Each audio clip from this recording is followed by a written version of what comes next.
Good morning guys. तर आता आपण झालं छान छान रेडी. ही बघा मानवी, हा आहे जय. आणि खूप सगळ्यांना मनवत 6:15 झालेत. आता चालू आहे मंदिरात दर्शन घ्यायला. आणि हा माझा 3rd ज्योतिर्लिंग असणार आहे 2025 मधला. मी मिनी ब्लॉग करत आहे बिकॉज मोठ्या ब्लॉग्सला तेवढा प्रतिसाद येत नाही. बट होपफुली छान दर्शन होतील. Let's go. कसे दर्शन होतील पाहूया आपण.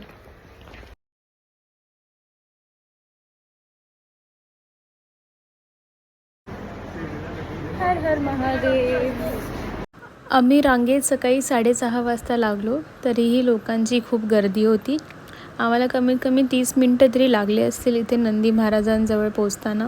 त्यांच्या कानात मग आम्ही आमची विश सांगितली आणि पुढे गेलो.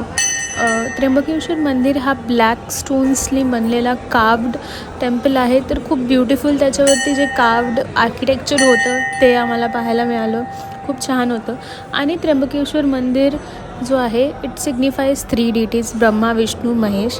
तर तिन्ही देवतांचे तुम्हाला रूप, त्यांची मूर्तीज मंदिराच्या सर्व बाजूला दिसतील. इथे तुम्हाला जर कुठली पूजा करायची असेल तर तिथे पुजारी आहे, ते तुम्हाला सांगतील. त्या हिशोबाने तुम्ही पूजा करू शकता.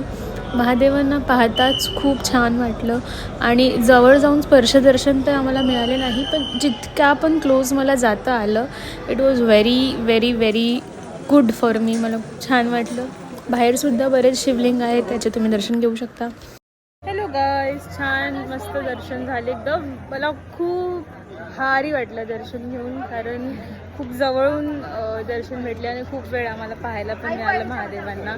हर हर महादेव, जय त्र्यंबकराज. इथे खूप छान फोटोज पण काढले. आता बाहेर जाऊन मोस्टली तरी ब्रेकफास्ट करू, कारण काल रात्री जेवलं त्यानंतर काहीच नाही खाल्लं. So we are hungry. मंदिराच्या अवतीभवती आम्ही प्रदक्षिणा घातली. तिथेच प्रसाद वाटप सुरू होता, तर आम्ही आमच्या घरच्यांसाठी प्रसाद घेतला. मग बाहेर पडताच इथे एक नाश्त्याचं शॉप होता. तिथे जाऊन आम्ही पोहे, ढोकला, भजी वगैरे ऑर्डर केली. त्यानंतर मग आम्ही पुढे आमच्या रूमवर जाऊन थोडं रेस्ट केलं. नेक्स्ट पार्टसाठी लाईक अँड फॉलो. बाय.